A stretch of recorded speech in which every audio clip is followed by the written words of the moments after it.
Mesdames, Messieurs, bonsoir. La désertification prend des proportions inquiétantes. Chaque année, dans le monde, 120 000 km² de terre deviennent infertiles sous l'effet du phénomène. Une situation critique qui interpelle tout le monde. Quelles sont les causes de la désertification et comment y faire face? Pour répondre à ces questions, je reçois le commandant Abdourazak Adjibi. Il est le directeur de la conservation et de la promotion des ressources naturelles à la Direction générale des eaux, forêts et chasses. Bonsoir, commandant, et merci à vous d'être sur ce plateau.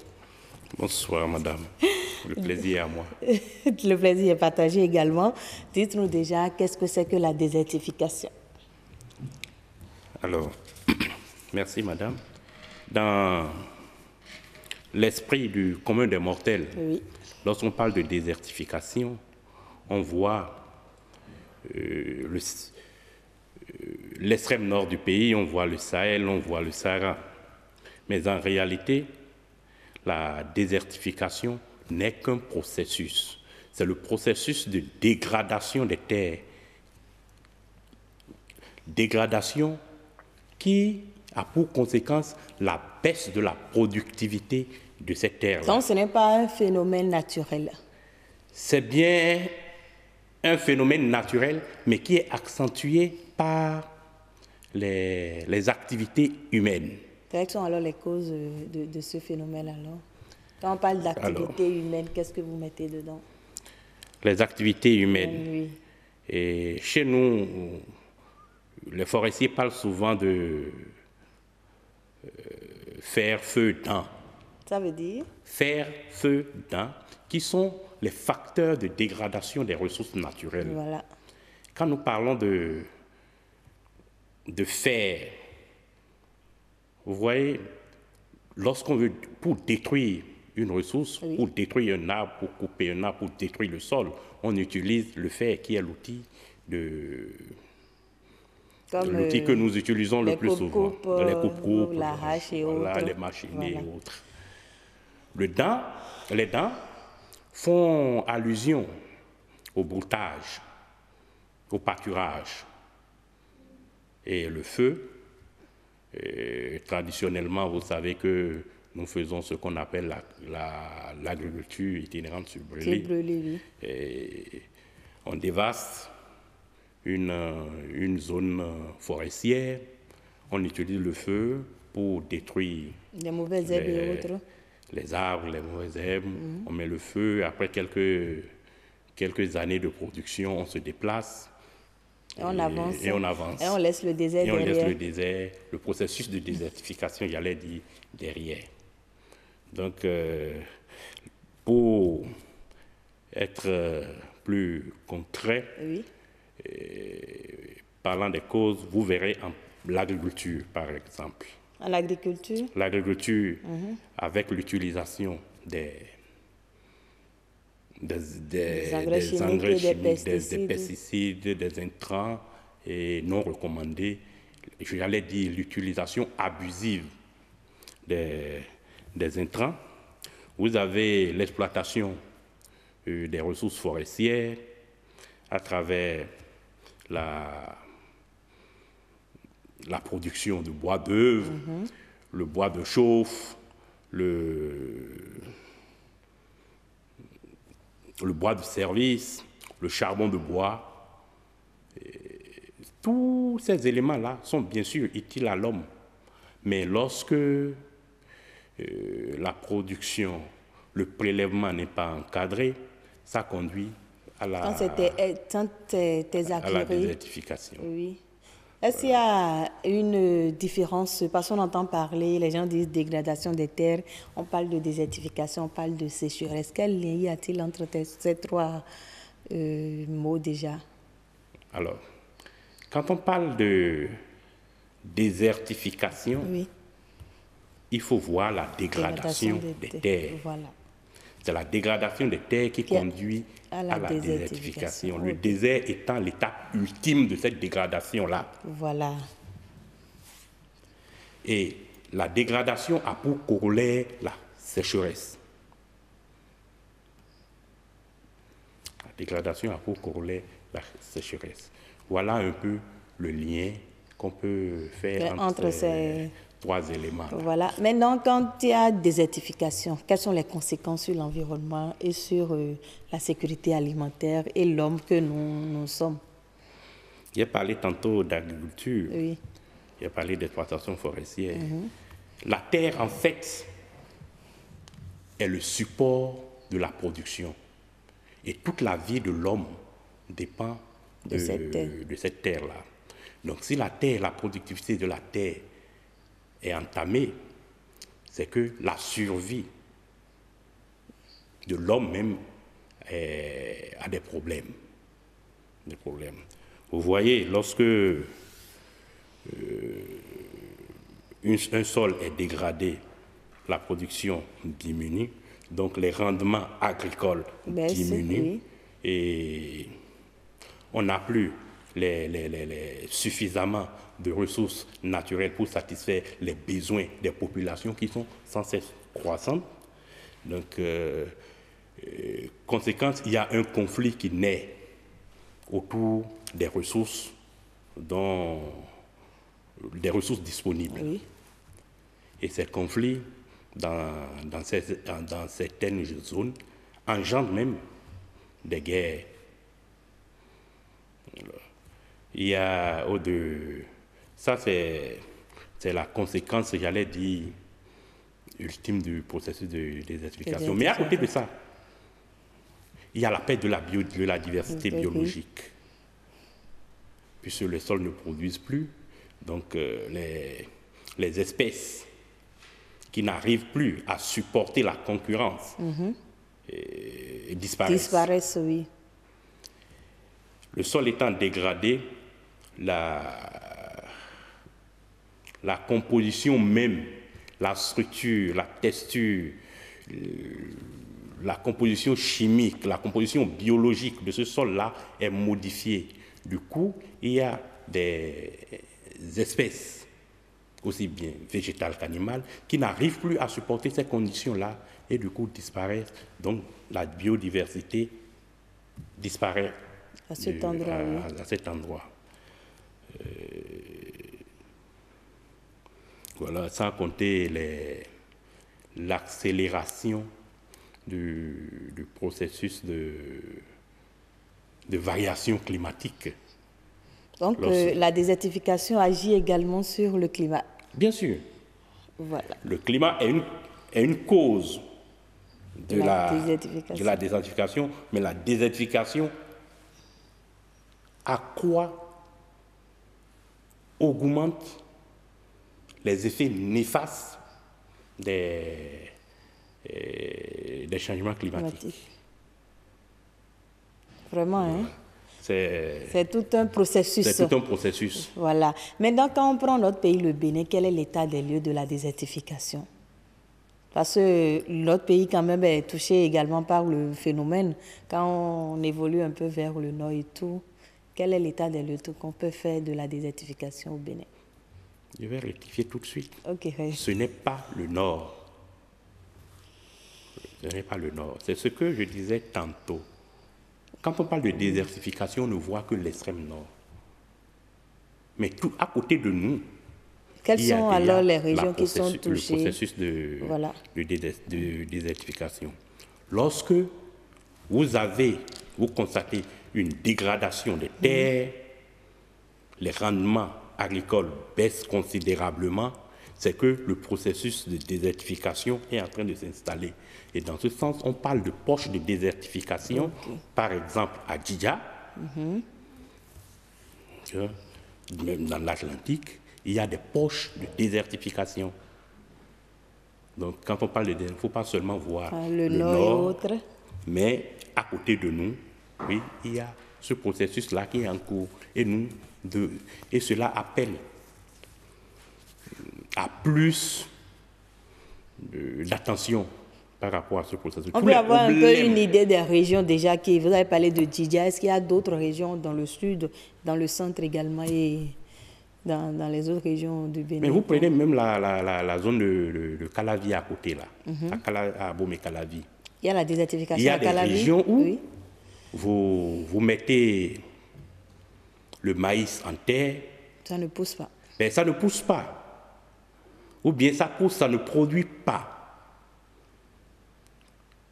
Le sol est complètement dégradé, la fertilité est partie complètement, rien ne pousse plus sur ces sols-là. Voilà un peu comment il faut percevoir le processus de désertification. Ce n'est pas qu'au nord. Voilà. Et... Rappelez-moi la question. Oui, allez-y. Non, je demandais les régions qui sont touchées par le phénomène. Quand on prend le Bénin en entier, hormis le nord. Vous avez déjà parlé de Djidja, vous avez cité également Calavi. Il y a ce qu'on appelle les points chauds, les hotspots. Oui. Les hotspots qui ont été... Vous allez dans la zone de Pomassé. Vous allez dans la zone de Adjara, n'est-ce pas? Vous allez dans la zone de Agbaïzou. Oui.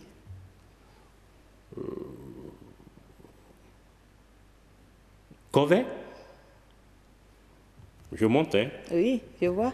Et dans le sud, voilà des régions, régions où on constate vraiment avec acuité le processus de dégradation des terres et qui va engendrer la désertification si rien n'est fait. Et parlant de ce qui devait être fait, qu'est-ce qui est déjà fait au Bénin dans ce domaine jusqu'à ce jour? Alors, au Bénin, il faut dire que beaucoup de choses se font. Voilà. Quelques chiffres. En 2000, dans les années 2000, on estimait que le couvert végétal disparaissait à un rythme de 70 000 hectares chaque année. Wow. Au Bénin.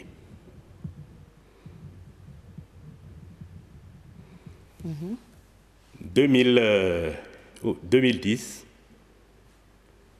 ce rythme de dégradation est passé à 50 000. Ça a diminué. Ça a diminué. Qu'est-ce qui a été fait alors? Pourquoi cette diminution? Pourquoi cette diminution alors, oui? En fait, il y a du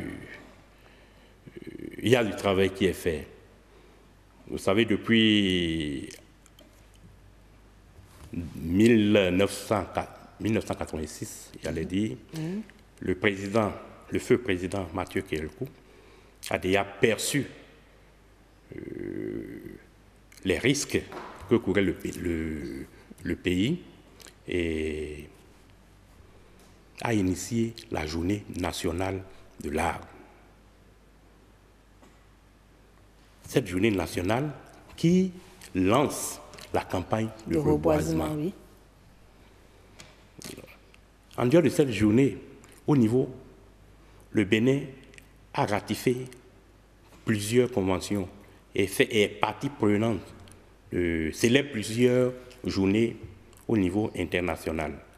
Vous avez, par exemple, la journée mondiale de l'environnement, la journée de lutte contre la désertification, la journée de la biodiversité, etc., etc., qui sont en fait des moments pour appeler l'attention de la population, attirer l'attention de la population, tirer sur la sonnette d'alarme par rapport aux questions de dégradation de notre environnement et de la terre en particulier.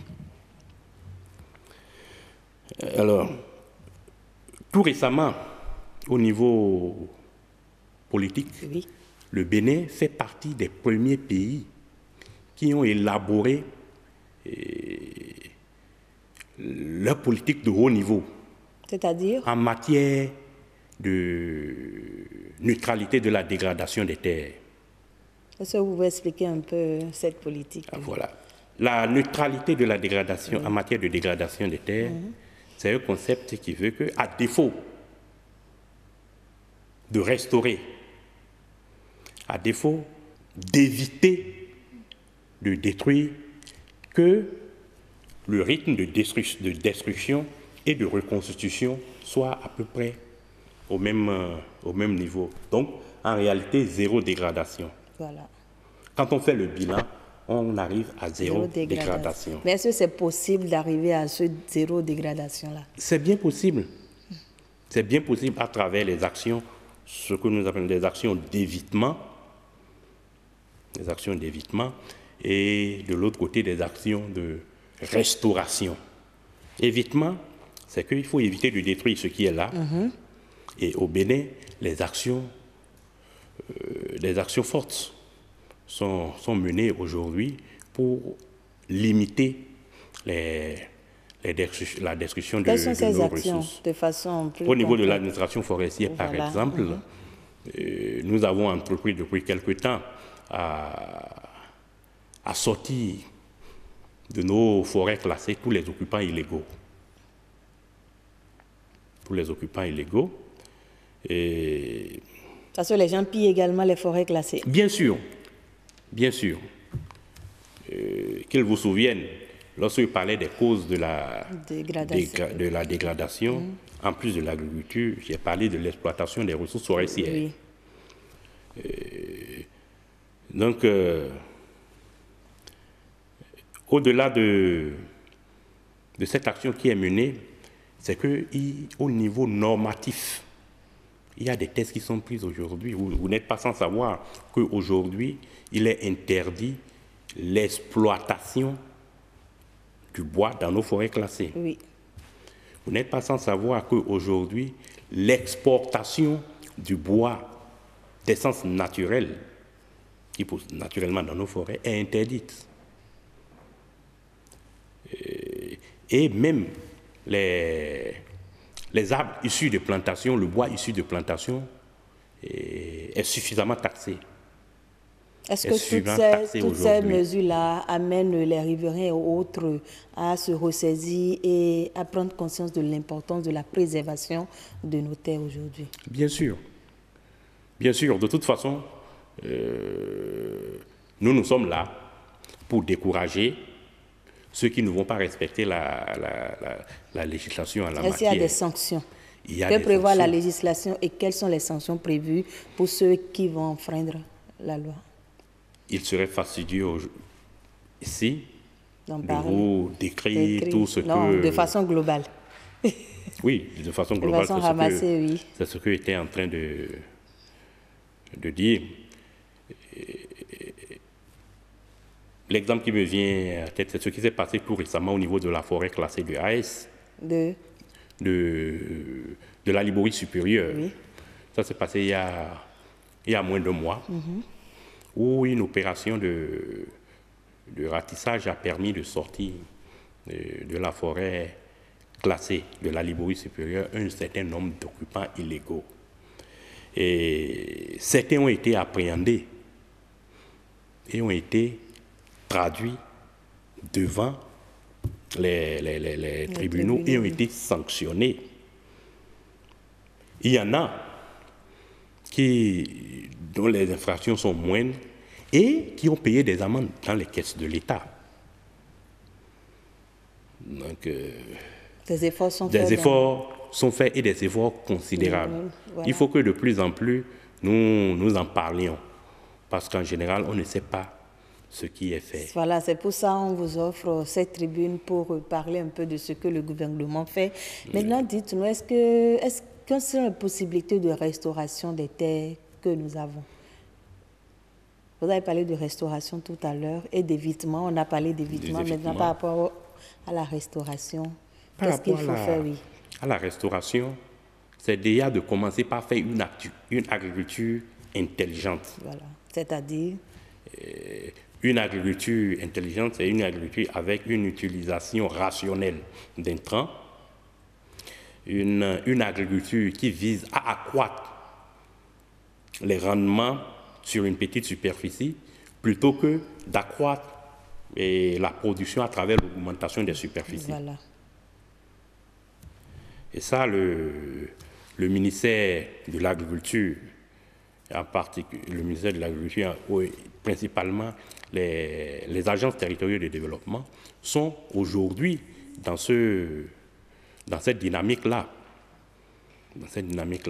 Vous avez les anciennes plantations d'anacardiers qui sont en train d'être restaurées. Et voilà, je ne vais pas m'attarder sur le domaine agricole. Mais pour revenir pour ce qui nous concerne, nous développons autour des forêts classées ce que nous appelons des activités alternatives génératrices de revenus. C'est des activités qui sont développées pour détourner un peu l'attention des utilisateurs de la forêt,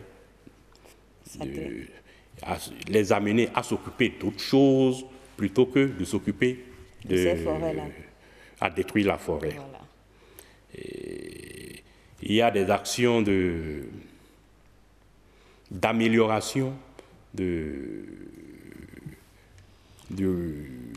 qui visent l'amélioration du rendement de la carbonisation. Vous savez, dans nos zones, le bois constitue la part importante de l'énergie utilisée dans les ménages.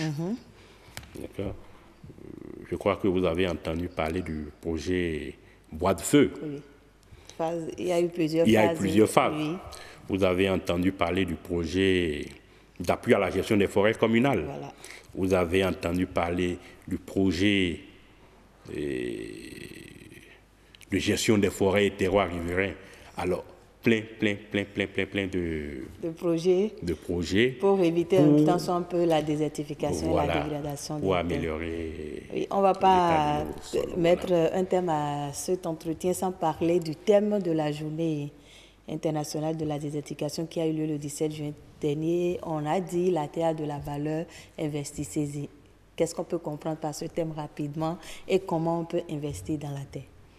Oui, ça se comprend. La terre de la valeur, investissons-y. Je ne dirais pas que c'est maintenant que la communauté internationale s'est rendue compte que la terre de la valeur, mais qu'ils vous souviennent, nos parents disent que la terre ne ment pas. Voilà. La terre ne ment pas. C'est la seule banque. C'est la seule banque où vous mettez un grain de maïs et qui vous rapporte 1000 grains de maïs après. C'est une bonne banque alors. Au bout d'un an. Donc, quand on dit que la terre ne ment pas, la terre a de la valeur, investissons-y, c'est pour inviter les populations à investir dans la terre, et à considérer la terre comme un capital dans lequel il faut investir pour la production non seulement agricole, mais aussi et surtout la production forestière. Parce que le bois aujourd'hui, la plantation, il n'y a pas meilleure retraite pour le paysan que la plantation. Lorsque le paysan, aujourd'hui, il a la force de travailler, de cultiver, produire le maïs, produire le coton, produire l'igname, mais quand il aura 60 ans, 50 ans, 60 ans, 70 ans, il ne pourra plus produire. Il va bénéficier. Mais si en temps il avait investi dans une plantation, il pourrait, à ses vieux jours, prélever un peu, petit à petit, dans cette plantation-là, pour assumer ses vieux jours. Donc selon vous, on pourrait arriver un jour à contrer le phénomène de désertification dans ce monde? J'ai espoir. On y arrivera avec l'effort de tous. Merci beaucoup à vous, commandant Abdou Razak Adjibi. Je rappelle que vous êtes le directeur de la conservation et de la promotion des ressources naturelles à la Direction générale des eaux, forêts et chasses. Merci beaucoup à vous pour votre disponibilité. Je vous en prie, madame. Mesdames, messieurs, vous l'avez compris, la terre a de la valeur, investissez-y. Il est donc important de promouvoir des systèmes agricoles et alimentaires raisonnés ainsi que des modes d'utilisation viables des terres. Ce sera tout pour cet entretien. Merci à vous de nous avoir suivis et à très bientôt.